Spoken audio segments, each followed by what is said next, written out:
बिस्मिल्लाहिर्रहमानिर्रहीम। नाज़रीन अस्सलाम वालेकुम, मैं हूँ इमरान वसीम। नाज़रीन, इस प्रोग्राम में एक तो आपको ये बताएंगे कि आज जो हुकूमत एक नया कानून लेके आई है Supreme Court review of judgment and order के नाम से, इस कानून पर दस्तखत करने के लिए सदर मुमलिकत आरिफ अलवी की क्या डील हुई, ज़राए इस हवाले से क्या बताते हैं। ज़राए ने हमारे इस मामले के हवाले से कि सदर साहब जो इससे पहले हुकूमत के बनाए गए कवानीन पर दस्तखत नहीं कर रहे थे, उन कवानीन को वापस भिजवा रहे थे। हुकूमत को पार्लियामेंट का मुश्तरका इजलास बुलवाना पड़ता था। अचानक से ऐसा क्या हुआ, ऐसी क्या डील हुई कि सदर साहब ने उन कवानीन पर दस्तखत कर दिए। तो ज़राए ने हमारे इन सवालों का हमें क्या जवाब दिया कुरिदने पर, एक तो ये तफसीलात आपके साथ हम शेयर करेंगे, और फिर अगर नवाज शरीफ और जहांगीर तरीन ये जो नया कानून है इसके तहत अहल होने जा रहे हैं, उनके ऊपर जो ताहयात सियासत से, पार्लिमानी सियासत से ताहयात नाहली की जो तलवार लटकी हुई है वो अगर ख़त्म होने जा रही है, तो चीफ जस्टिस उमरता बंदियाल साहब की नाहली का क्या मामला है, वो किस मामले पे प्राइमा फिशाई डिस्क्वालीफाई कर गए हैं, इस पर भी आप नाज़रीन के साथ बड़ी अहम और दिलचस्प तफसीलात हैं वो आपके साथ हम शेयर करेंगे। लेकिन नाज़रीन, गुफ्तगू का आगाज़ करेंगे कि ये जो नया कानून है Supreme Court review of judgment and order 2023 के नाम से, जो कि आज सुप्रीम कोर्ट के 3 रुकनी बेंच के लिए इतना शॉकिंग था, इतना सरप्राइज़ था कि कमरे अदालत में उस कानून का हवाला दिया जाना कि हक्का बक्का रह गए। तीनों जज साहबान हक्का बक्का रह गए। लाली साहब बहुत बहुत शुक्रिया। लेकिन आपने मेरे साथ ना आज गेम की है। अभी गए हैं वो जनाब उठ के, अब मैं पता करता हूँ कि वो कौन थे और कहाँ पे गए हुए थे। ये भी नाज़रीन ख़बर है, और ख़बर फिर अगले व्लॉग में शेयर करूँगा जो हमारे दोस्तों ने हमारे साथ शेयर नहीं की। तो नाज़रीन, ये जब कानून आज अदालत में इसका हवाला दिया गया तो जज साहबान हक्का बक्का रह गए, क्योंकि हवा तक नहीं लगने दी इस कानून के हवाले से कि ये कानून बन गया है। इसका गज़ट नोटिफिकेशन जारी कर दिया और सदर साहब ने इस पर बिला चूँ चरां जो है वो दस्तखत भी कर दिए हैं। अब ये जो नाज़रीन नया कानून है, आज़म नज़ीर तारड़ साहब ने प्रेस कॉन्फ्रेंस की, उसमें उन्होंने कहा कि क्योंकि नवाज शरीफ साहब की नज़रसानी खारिज हो चुकी है, चूँकि तरीन साहब की नज़रसानी भी जो है उन्होंने अवेल कर ली थी, तो उन्हें वो नज़रसानी दूसरी दायर नहीं कर सकते। उन्होंने ये नहीं कहा कि इस कानून का फ़ायदा नहीं उठा सकते, उन्होंने कहा कि दूसरी नज़रसानी वो दायर नहीं कर सकते पनामा के केस में, नवाज शरीफ और जहांगीर तरीन अपने केस में।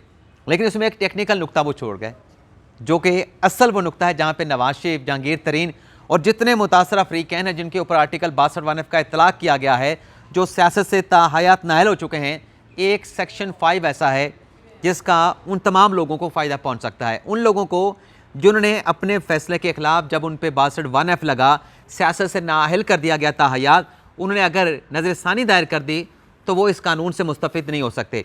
अब आपको बताते हैं कि इस केस से नवाज शरीफ, जहांगीर तरीन और बाकी लोग कैसे मुस्तफ़िद हो सकते हैं, और सिर्फ ये लोग नहीं, इमरान खान साहब भी मुस्तफ़िद हो सकते हैं इस कानून से, कासिम सूरी साहब हो सकते हैं, असद कैसर साहब हो सकते हैं। अभी आपको बताते हैं नाज़रीन, सुप्रीम कोर्ट ने एक फ़ैसला दिया जिसके बेंच के जो सरबराह थे, जैसे साकिब निसार साहब थे, उस बेंच में नाज़रीन शेख अजमत सईद साहब शामिल थे, उमरता बंदियाल साहब थे, इजाज़ुल एहसन साहब थे और सज्जाद अली शाह साहब थे। इस बेंच ने नाज़रीन फ़ैसला दिया, मैं आपको तारीख़ बता देता हूँ।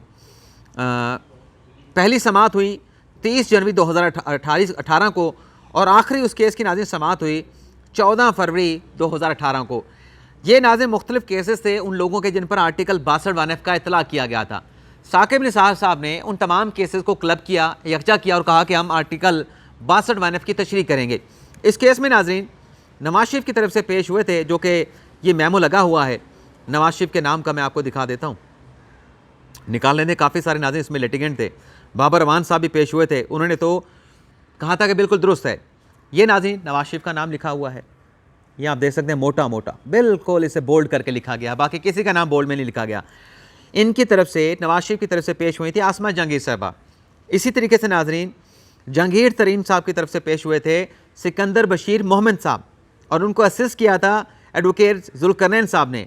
तो ये जो फैसला सुप्रीम कोर्ट ने दिया था, इस फैसले के खिलाफ ना नवाज शरीफ ने ना जहांगीर तरीन ने नज़रसानी दायर की थी, जिसमें सुप्रीम कोर्ट का पहले तो 3 रुकनी बेंच का फैसला था कि 62(1)(f) लगा तो आप ताहयात नाहल हो जाएंगे।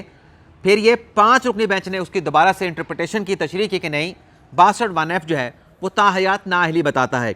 हालांकि आर्टिकल 62 को आज भी आप जाकर रीड कर लें, जिस तरीके से मर्जी पढ़ें, उसमें कहीं नहीं लिखा गया कि आर्टिकल 62 जिस पे लगेगा वो ताहयात नाहिल हो जाएगा। और ये जनाब सुप्रीम कोर्ट की इंटरप्रिटेशन है, इतनी इसे मौजूदा हमारे जो चीफ जस्टिस बंदयाल साहब हैं वो भी कह चुके हैं कि ये काला कानून है। मैं नहीं कह रहा, बंदयाल साहब के रिमार्क्स हैं। अब ये कैसे काला कानून है नाजरीन? मिसाल के तौर पे मेरा एक अकाउंट है, मैं इलेक्शन लड़ता हूँ, उसमें कोई 500 रुपया 1000 रुपया पड़ा है, लेकिन मैंने उसको डिस्क्लोज़ नहीं किया अपने नॉमिनेशन पेपर में, तो मेरा मुखालिफ जाकर उसको चैलेंज कर सकता कि ये इसका अकाउंट फलां बैंक में है, इसमें पैसे जितने पड़े हैं लेकिन इसने अपना अकाउंट डिस्क्लोज़ नहीं किया, तो लिहाजा इसने गलत बयानी की है, तो इसको डिस्क्वालीफाई किया जाए। तो वो 500, 1000 या 5000 या 10,000 का अकाउंट डिस्क्लोज ना करना आप पे 62 लग सकता है। लेकिन अगर आपने कत्ल के किसी वारदात में किसी को असिस्ट कर दिया है या कत्ल कर दिया है और नाकस नामुकम्मल शवाहिद के ऊपर आपको 5 साल 10 साल की सज़ा होगी, चलें आपको फांसी की सज़ा नहीं हुई लेकिन 5 साल 10 साल की सज़ा हो गई कत्ल के केस में, तो आप वो सज़ा भुगतने के बाद जो है आके इलेक्शन लड़ सकते हैं। यानी जिसका 1000, 5000, 2000 का अकाउंट आपने अपने नॉमिनेशन पेपर में जाहिर नहीं किया, वो तो सियासत से ताहयात नाहिल हो जाएगा। लेकिन किसी के ऊपर अगर दहशतगर्दी का मुकदमा है, उसमें वो 10 साल सज़ा भुगत के आया है, किसी के ऊपर कत्ल का और मुकदमा है, वो 14 साल उम्र कैद की सज़ा भुगत के आया है, वो आके इलेक्शन लड़ सकता है। तो ये डिस्क्रिमिनेशन है जो सुप्रीम कोर्ट का प्रीमा फेशियाई जो इंटरप्रिटेशन है आर्टिकल 62 के हवाले से। अब इसका फैसला, जैसे मैंने कहा कि फ़ायदा नवाज शरीफ को होगा, जहांगीर तरीन को होगा, इसका फ़ायदा इमरान खान साहब को भी होगा, इसका फ़ायदा कासिम सूरी को भी होगा, इसका फ़ायदा असद कैसर साहब को भी होगा। आपको याद है ना कि सुप्रीम कोर्ट ने जो सो मोटो लिया था, जिसमें डिप्टी स्पीकर कासिम सूरी की रूलिंग को गैर आईनी गैर कानूनी करार दिया गया था, उस पर नज़रसानी तो दायर हुई लेकिन उस पर बेंच नहीं बना आज तक। तो वो 5 रुकनी बेंच था। अब इस नए कानून के मुताबिक जब भी बेंच बनेगा वो बड़ा बेंच बनाना पड़ेगा, 6 रुकनी बेंच बनाना पड़ेगा, 7 रुकनी बेंच बनाना पड़ेगा। तो इस कानून का फ़ायदा इमरान खान साहब को, PTI वालों को भी पहुँचेगा। और इसके अलावा नाजरीन, हमजा शहबाज शरीफ जो आर्टिकल 63A का सुप्रीम कोर्ट ने इंटरप्रिटेशन की, उसमें भी लार्जर बेंच बनाना पड़ेगा। और जो हमजा शहबाज शरीफ की हुकूमत का खात्मा हुआ, परवेज़ इलाही साहब पंजाब के वज़ीर बने, उसमें हमजा को भी इस कानून का फ़ायदा होगा। तो ये बहुत सारे मुतासरीन को इस केस से फ़ायदा पहुँच सकता है। अब ये कानून का दस्तखत हो जाना, ये भी बड़े अचंभे की बात थी, बड़ी हैरानकुन बात थी कि आज जब AJ साहब ने यह कानून अदालत के सामने रखा तो हक्का बक्का जज साहबान भी रह गए, साफ़ी भी हक्का बक्का रह गए, अदालत में बैठे लोग भी हक्का बक्का रह गए कि ये सब कुछ हुआ क्या है। अब इसमें नाज़रीन, ये जो कानून है, पहले तो आपको ये बता दें कि अब जो इलेक्शन का मुकदमा सुप्रीम कोर्ट में है, उसकी नाज़रीन असर नौ समाअत करना होगी सुप्रीम कोर्ट ऑफ पाकिस्तान को। ना सिर्फ असर नौ समाअत करना होगी बल्कि नया बेंच भी बनेगा। लेकिन नया बेंच बनाने से पहले इलेक्शन केस में अगली एक समाअत मुकर्रर होगी, गो कि अभी कोई तारीख वाज़ेह नहीं। उसमें इमरान खान साहब के वकील, PTI के वकील अली ज़फ़र साहब आएंगे और उनको बताया जाएगा अदालत की तरफ से कि ये डेवलपमेंट हो चुकी है। इसके बाद अब इस रिव्यू को फर्दर ये बेंच नहीं सुन सकता, जिसमें चीफ साहब हैं, इजाज़ुल हसन साहब हैं, मुनीब अख्तर साहब हैं। अब हमको नया बेंच बनाना पड़ेगा, 3 से बड़ा बेंच बनाना पड़ेगा। तो चीफ साहब के पास अभी अख्तियार है, वो लार्जर बेंच भी अपनी मंशा के मुताबिक, अपनी रज़ा के मुताबिक बना सकते हैं। लेकिन जो भी बेंच बनेगा वो नए सिरे से इस केस की समाअत करेगा। तो एक तो नाज़रीन ये डेवलपमेंट होने जा रही है। दूसरा नाज़रीन, ये जब कानून, जिस तरह से मैंने कहा कि हैरान रह गए सुनने वाले भी, जिनको दिखाया गया, देखने वाले भी इस कानून को, उसके बाद हमने इसको खरीदने की कोशिश की मुख्तलिफ सोर्सेज से भी, आखिर ये डेवलपमेंट क्या हुई है, सदर साहब ने क्यों इस पर दस्तखत कर दिए। तो हमारे बहुत सारे सवालात थे, हमने ज़राए के साथ रब्ता किया, तो नाज़रीन हमें जो जवाब दिया वो जवाब आपके सामने हम हूबहू रख देते हैं। हमें नाज़रीन सोर्स ने बताया कि आप कड़ियाँ मिला लें, आप अंदाज़ा कर लें। एक तो उन्होंने कहा कि इससे पहले जब शहबाज शरीफ साहब वज़ीर आज़म बने तो सदर साहब ने उनसे हल्फ लेने से इनकार कर दिया। ज़रा ने कहा कि प्रो PTI के एक कारकुन का जो है वो सदर साहब ने जो है वो जेस्चर दिया वज़ीर आज़म से हल्फ ना लेके।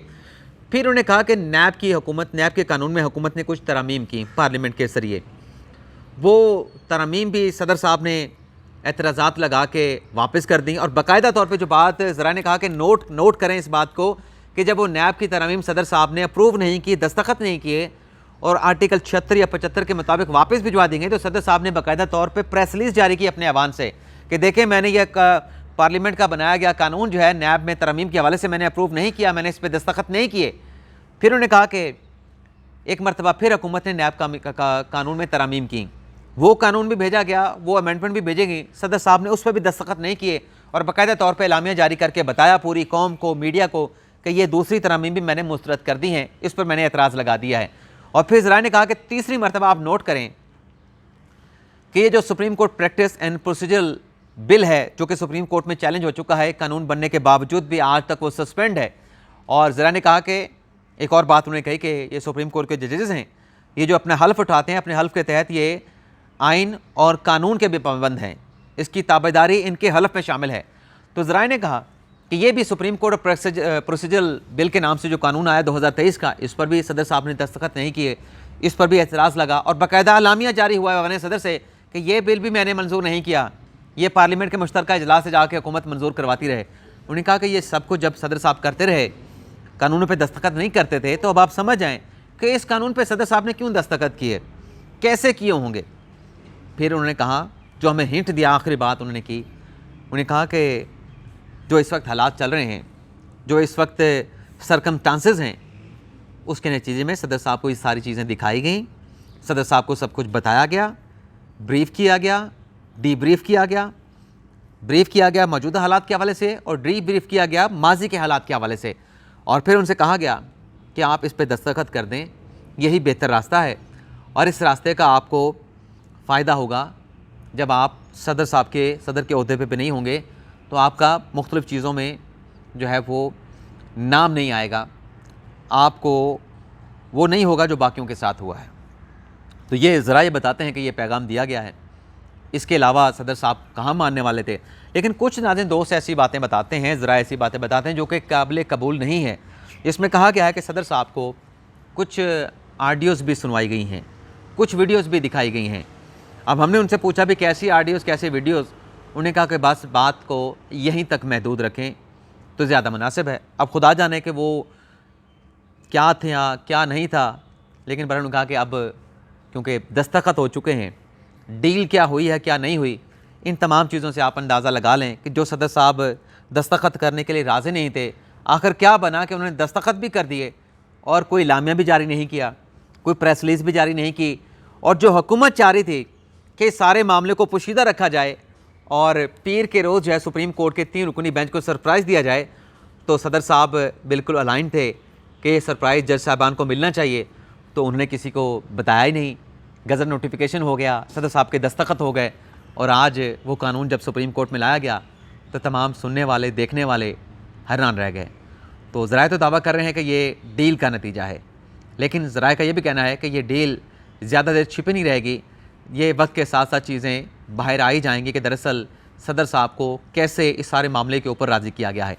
अब नाज़रीन कि हमारे चीफ साहब की नाअहली का क्या मामला है। जहांगीर तरीन और नवाज शरीफ का मैंने आपको बता दिया। नाज़रीन, आज ड्यूरिंग हियरिंग कमरा अदालत में अपनी कुर्सी पे बैठे चीफ साहब ने बड़े अहम रिमार्क्स दिए।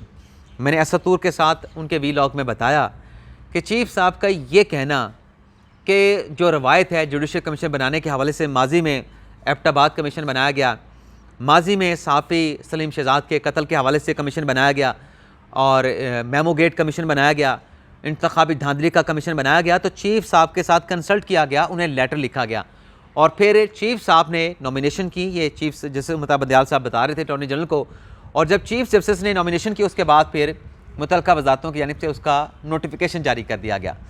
तो चीफ साहब कह रहे थे कि रवायात को प्रोटेक्ट करना है और आइन को भी प्रोटेक्ट करना है, अदलिया की आज़ादी को भी प्रोटेक्ट करना है। और साथ में चीफ साहब ने कहा अटॉर्नी जनरल से कि अगर आप ये सारा प्रोसेस, ये प्रोसीजर जो तरीक़ाकार है, ये खुफिया ना रखते, तरीक़ाकार के मुताबिक आते, तो मैंने तो ख़ुद को नॉमिनेट नहीं करना था, मैंने तो कमीशन का सरबराह नहीं बनना था, लेकिन मैंने किसी और को कमीशन का सरबराह बना देना था, मेरा अख्तियार था। तो हुकूमती ज़राए नाज़रीन कह रहे हैं कि कमरे अदालत में अपनी सीट के ऊपर बैठ कर चीफ जस्टिस का ये कहना और ये एतराफ़ कर लेना, दरअसल ये एतराफ़ है उनका कि मैं कमीशन का सरबराह नहीं बन सकता या मैंने इस कमीशन का सरबराह ख़ुद को नहीं बनाना। तो ये एक्चुअली इस बात का एतराफ़ है कि जो ऑडियो लीक की कमीशन तहकीकात करने जा रहा था, उसमें डायरेक्टली इनडायरेक्टली चीफ साहब का पर्सनल इंटरेस्ट था, उसमें वो कन्फ्लिक्ट ऑफ इंटरेस्ट था, क्योंकि उसमें उनकी सास की ऑडियो भी शामिल थी। तो चीफ साहब का कमरे अदालत में बैठ के ये एतराफ़ कर लेना, तो दरअसल ये एतराफ़ होने के साथ साथ इस बात की भी उनकी डिस्क्वालिफिकेशन में आता है, ये बात करना उन्हें डिस्क्वालिफिकेशन के ज़ुमरे में ले जाता है कि जब आप अपने केस में अपने केस के जज नहीं हो सकते, अपने मुकदमे में जज बन के नहीं बैठ सकते, कमीशन का सरबराह बन के नहीं बैठ सकते, तो फिर उस कमीशन के लिए किसी और को सरबराह बनाना कि मेरी फ़लाँ ऑडियो मेरी सास की मुबैना तौर पे उसका फ़लाँ जज इंक्वायरी करे, तो फिर आप ये भी नहीं कर सकते। तो ज़राए ने कहा कि चीफ साहब वहाँ से भी डिस्क्वालीफाई कर गए हैं और उन्होंने एतराफ़ कर लिया है। और इसका सीधा सीधा एतराफ़ का मतलब ये है कि जब आप खुद नहीं बैठ सकते तो किसी और को भी अपनी चॉइस का जज बना के उस कमीशन में नहीं बिठा सकते। तो ये था नाज़रीन हमारा व्लॉग। इजाज़त चाहते हैं। अल्लाह ताला हम सबका हामी नासिर अपनी दुआ में याद रखिएगा। अल्लाह।